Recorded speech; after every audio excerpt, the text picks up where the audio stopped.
Well, thanks, Visiwe. Let's get into those headlines. The death toll in the George building collapse has risen to 32, with 20 people still unaccounted for. Public Works and Infrastructure Minister Sihle Zikalala, Deputy Minister of International Relations and Cooperation Alvin Boertes, and various engineers and experts in the construction industry visited the site yesterday. Zikalala said that the developer and contractors had moral obligations and has urged them to get in touch with the affected families.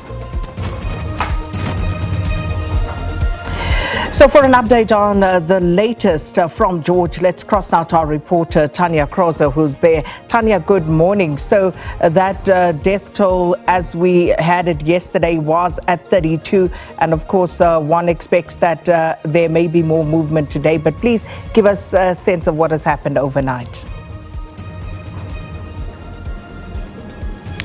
Good morning. Yes, the death toll is still at 32. I have the head of disaster management of the Garden Route District Municipality, Gerard Otto, with me. And Gerard, he's just going to give us an update on what the latest is. Good morning everyone. Yes, we are on the 184 hours into the incident at this point in time. We still continue with the rescue operations. The teams on site is trying their level best. We still hope to find proof of life in any of the areas that we are accessing now. At this point, it looks like we've already reached the first floor, so that we'll be entering some of the voids in the first floor this morning. We're hopeful, and as I've said, rescue operations continue. Gerard, operations are still going day and night. Just explain to us here at the Joint Operations Centre, what exactly is happening there now? Well, at the Operations Centre, we've been focusing at identifying the bodies that was retrieved from the rubble to make sure that we can provide closure to those families as soon as possible. So what we've been doing, we've tried to put in a system whereby the forensic teams and the police teams work closely together, so that any evidence provided, any photos that we can link to a body found, then is linked to a family who's sitting and waiting to hear. So as we speak, I know there's still 8 post-mortems outstanding.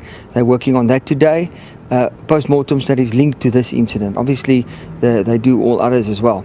So we've tried to get more assistance in that regard, so that it can go quick, so that we don't fall behind. And you must realize, once the post-mortem is done, only then photos can be taken and then identified to what we've done. We've got a list from the contractor. We've tried to get photos of each of the people that we think that was on the site. We're trying then to link the bodies retrieved to the photos, and trying to then link that to the families, and then the families then go for the positive identification. So at this point, of the 32 bodies recovered, we can identify that there were 6 of them. That's been identified as 5 South African citizens and then 1 from Lesotho. And as we speak, we are looking at the 3 others that we're close to can say that it's identified positively. Thank you so much. That was Gerard Otto, the head of disaster management at the Garden Route District Municipality. Well, thanks to our reporter Tanya Krause out in George there with the latest from that disaster site, and we'll keep you abreast of developments there throughout the morning. Now, the extradition application of 2 suspects arrested in the Kingdom of eSwatini in connection with the killing of rapper Kiernan aka Forbes and Tebello Tibz Motsoane is expected to resume in the Manzini Magistrate's Court today. Last month, the matter was postponed to give the state and the defense time to file their heads of argument. And further afield, the United Nations High Commissioner for Human Rights says that he's deeply distressed at the fast-deteriorating conditions in Gaza.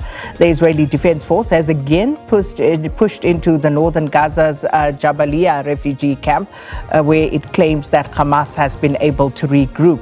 Now, in the south, more than 350,000 Palestinians have fled the city of Rafah, where a ground assault is imminent. Well, that's how we conclude our 6:30 news headlines. And of course, a full bulletin, those stories and more coming your way at 7.